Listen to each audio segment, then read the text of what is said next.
as a prophet. Number 9 is related, and that would be Muhammad tried repeatedly to kill himself. You Muslims out there who believe in Muhammad, you are believing in a man who tried repeatedly to commit suicide. According to the Muslim sources, he tried to commit suicide after receiving these revelations because he didn't want his tribe to be able to say that he was possessed by a jinn.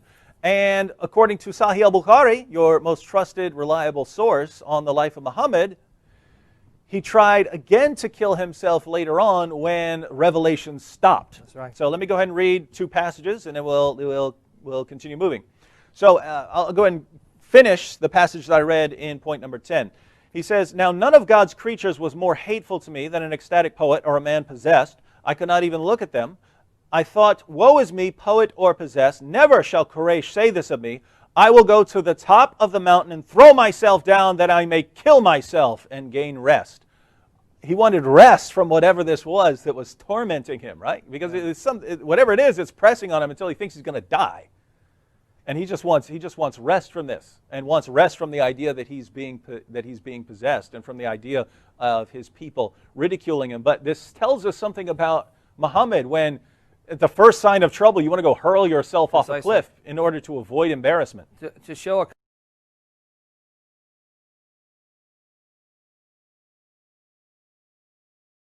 Gabriels we're dealing with here. Definitely. Right?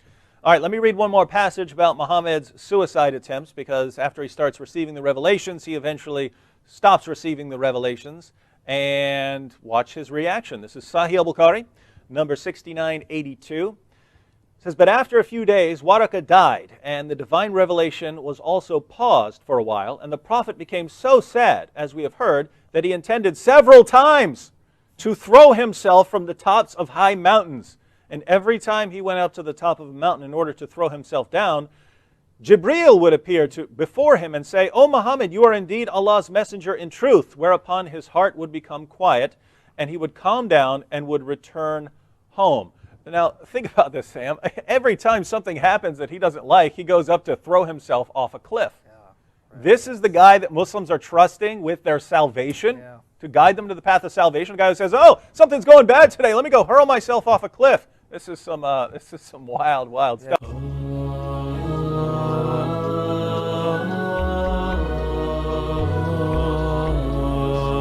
The other story that he's using, David is using, that Muhammad wanted to commit suicide. And how can a prophet commit suicide? Yes, the story is in Sahih Bukhari.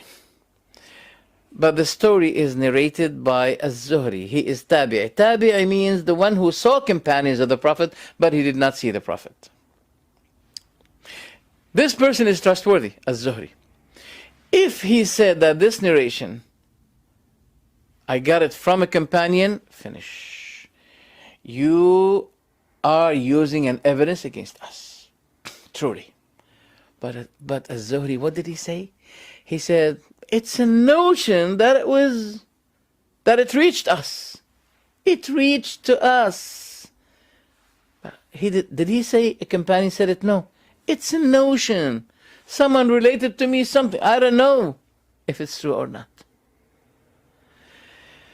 So Az-Zuhri did not say that I got it from a companion. Does this contradict the credibility of Bukhari? No. For example, David, let's say David is trustworthy. Okay? And I heard him saying, I got this notion from some people, that so-and-so. I'll be saying, look, David, I trust you.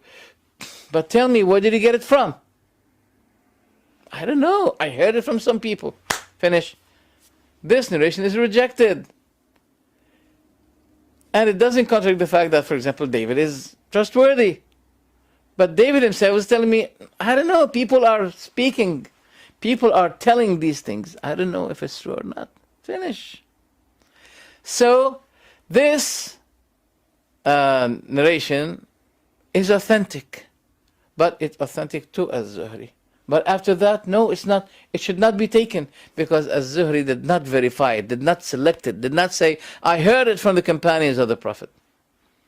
So, that disprove this story as an evidence for you. Look, what is authentic to us can be used as an evidence against us. We accept this. That's fair enough. But if you use something which is not authentic to us, you can't use it as an evidence against us. Just like if we, for example, if they use the Apocrypha books, you may say, well, this is Apocrypha to me. So you can't use it against me. You can't use it as an evidence because it's Apocrypha.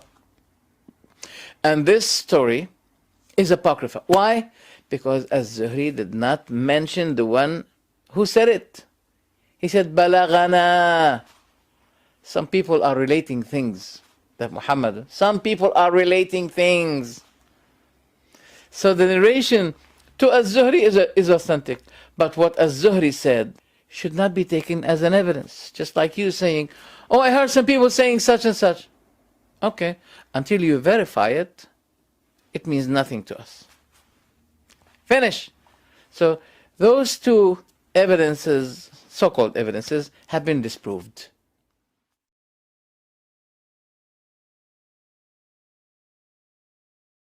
وَإِذَا رَأَوْكَ إِن يَتَّخِذُونَكَ إِلَّا هُزُوًا أَهَذَا الَّذِي بَعَثَ اللَّهُ رَسُولًا إِن كَادَ لَيُضِلُّنَا عَنْ آلِهَتِنَا لولا أن صبرنا عليها وسوف يعلمون حين